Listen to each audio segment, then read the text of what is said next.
አውስትራሊያ የህዝብ ትራንስፖርት ነጻ ስታደርግ ግብጽ በበኩሏ ሱቆችና ካፌዎችን በጊዜ እንዲዘጉ ወሰነች። ሰላም ጤና ይስጥልኝ የፍኖት ዜና ተከታታዮች፣ ቻናሉን ሰብስክራይብ፣ ፎሎ፣ ላይክ ማድረጋችሁን እንዳትዘነጉ። በዓለም አቀፍ ደረጃ እየጨመረ የሚገኘውን የነዳጅ ዋጋ ተከትሎ ግብጽ ሱቆችና ምግብ ቤቶችን በጊዜ እንዲዘጉ ወስናለች። አውስትራሊያ በበኩሏ የህዝብ ትራንስፖርትን ነጻ እንዲሆኑም አዘዘች። የሆርሙዝ ሰርጥ መዘጋትን ተከትሎ የነዳጅና የተፈጥሮ ጋዝ አቅርቦትን የተስተጓጉለባት ግብጽ ከፊታችን ማክሰኞ ጀምሮ ተግባራዊ የሚሆን ጥብቅ መመሪያዎችን ማውጣታለች። የችርቻሮ ሱቆች፣ የምግብ ቤቶችና ካፌዎች በየቀኑ ከምሽቱ 3 ሰዓት ላይ እንዲዘጉም ተወስኗል። የመንገድ መብራቶችና የውጭ ማስታወቂያዎች እንዲደበዝዙ፣ የመንግስት ሰራተኞች በሳምንት አንድ ቀን ከቤት ሆነው እንዲሰሩም ታዘዟል።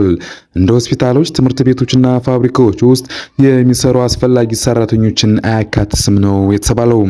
ሀገሪቱ ኢኮኖሚ 1/3 የሚሸፍነው የቱሪዝም ዘርፍ እንዳይጎዳ ሆቴሎችና የቱሪስት መስህቦች ከዚህም ገደብም ነጻ ናቸው ተብሏል። የግብጽ መንግስት የነዳጅና የህዝብ ትራንስፖርት ዋጋን ጨምሮ ከፍተኛ ኃይል የሚጠይቁ የመንግስት ፕሮጀክቶችን ከማዘግየት በተጨማሪ የመንግስት ተሽከርካሪዎችን የነዳጅ አባል በ1/3 ቀንሷልም ተብሏል። የሀገሪቱ ጠቅላይ ሚኒስትር ሙስጠፋ ማድባዋሊ እንደገለጹት የሀገሪቱ የነዳጅ ውጪ በጥር ወር ከነበረበት በ2 እጥፍ አድጓል። ማለትም $2.5 ቢሊዮን ደርሷልም ነው የተባለው። አውስትራሊያ በበኩሏ የነዳጅ ዋጋ ካለፈው ጥር ወር አንጻር የ85 በመቶ ጭማሪ ማሳየቱን ተከትሎ የመንግስት ለየት ያለ መፍትሄ ይዞ ቀርቧል ነው የተባለው። የሜልበርን የጆልግና የቪክቶሪያን ግዛቶች የሚገኙ ነዋሪዎች በሚያዝያ ወር ሙሉ የህዝብ ትራንስፖርት በነፃ እንዲጠቀሙ ተፈቅዶላቸዋል ተብሏል።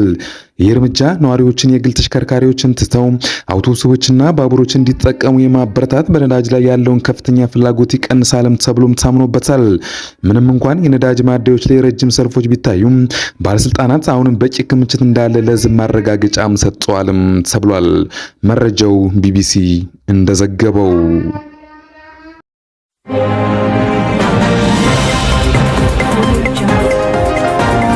በሌላ ዜና የድርድር ጥሪው አሜሪካ ለምታቀደው የምድር ላይ ወረራ እንደ ሽፋን የምትጠቀምበት ነው አለች ኢራን። ባለፉት 48 ሰዓታት ውስጥ በእስራኤል አሜሪካና በኢራን መካከል ያለው ጦርነት ተባብሶም ቀጥሏል። ሁኔታው እጅግ አሳሳቢ እንደሆነም ይገኛል። ባለፉት 48 ሰዓታት የተሰሙ አሳሳቢ ጉዳዮች ምንድን ናቸው? በየመን ሁቲ ኃይሎች ወደ እስራኤል 2 ጊዜ በባላስቲክ ሚሳኤልም ተኩሰዋል።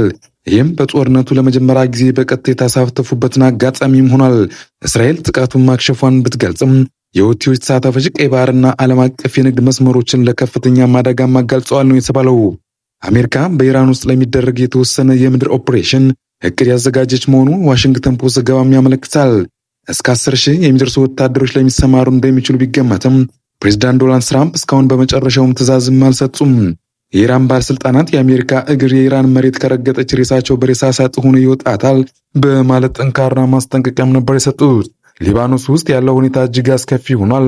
ከ700,000 በላይ ሰዎች በተፈናቀሉ ሲሆን የቤይሩት ዩኒቨርሲቲና ትምህርት ቤቶች በጸጥታ ስጋት ምክንያትም ተዘግተውም ይገኛሉ። አሜሪካ በሊባኖስ የሚገኙ ዜጎቿ በአስቸኳይ አገሪቱን ለቀው እንዲወጡ ዳግምም ማሳስባለች። የሆርሙዝ ሰርጥ መዘጋቱን ተከትሎ የነዳጅ ዋጋ ከፍተኛ ሁኔታም ጨምሯል።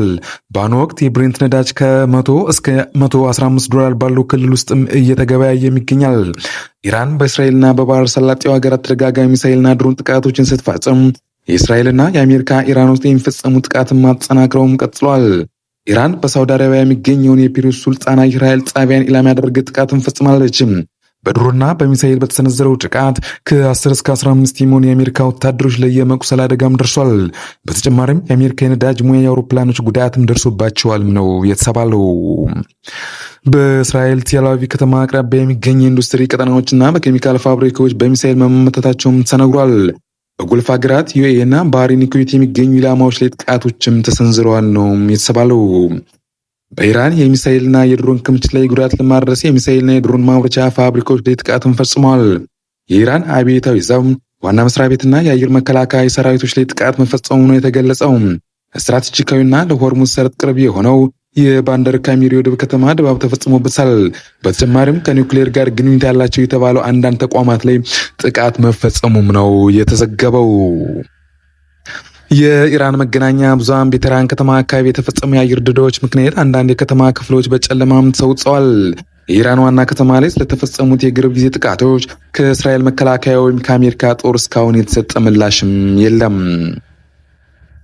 የፓኪስታን የውጭ ጉዳይ ሚኒስትር ኢስሐቅ ዳር በሚቀጥሉት ቀናት በአሜሪካና በኢራን መካከል ትርጉም ያለው ንግግር በሀገራቸው አስተናጋጅነት እንዲያካሄዱም ጥሪ አቅርበዋል።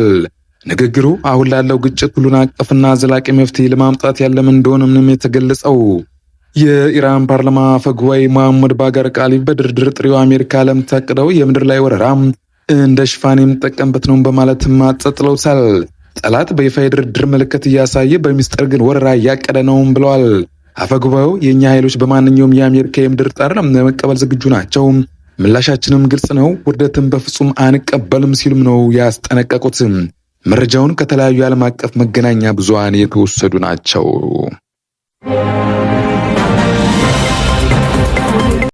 በሌላ በኩል የብሬንት ድፍድፍ ነዳጅ $115.7 ገባ ነው የተባለው። አሜሪካ በእግረኛ ወታደሮች በኢራን የምድር ዘመቻ ለማድረግ የተንቀሳቀሰች ነው። አቅድም እያዘጋጀች ነው። ለዚህም በሺዎች የሚቆጠሩ የአሜሪካ ወታደሮች በኢራን ሊገቡ የተዘጋጁ ነው የሚል መረጃዎችም ተሰራጭተዋል። በኢራን ምክር ቤት አፈ ጉባኤ መሐመድ ባገር ቃሊፍ የሰጡት መግለጫ ደግሞ ጠላት በአደባባይ ስለ ድርድር እያወራ በሚስጥር ግን የምድር ወረራን እያቀደ ነው። እኛ ግን የአሜሪካ ወታደሮች መሬታችን እስኪረግጡ በጉጉት እየጠበቅን ነው። መጥተው በሰዓት እንዲነዱ እንዲቃጠሉ እናደርጋቸዋለን ሲሉም ዝተዋል። ይህን ተከትለው የነዳጅ ዋጋም ጨምሯል። አንድ በርሜል የብሬንት ድፍድፍ ነዳጅ ዋጋ $115.7 ተገበያይቷልም ተብሏል። በአሜሪካ የዌስት ቴክሳስ የኢንተርሚዲየት ዳግም አንድ በርሜል ድፍድፍ ነዳጅ ዋጋ $102 ደርሷልም ነው የተባለው። ሁኔታዎች በዚህ ከቀጠሉና እስከ ሰኔ የሚቀየር ነገር ከሌለ አንድ በርሜል ብሬንት ድፍድፍ ነዳጅ $200 ሊደርስ እንደሚችል የዘርፉ ባለሙያዎችም እየገለጹም ይገኛሉ ነው የተባለው።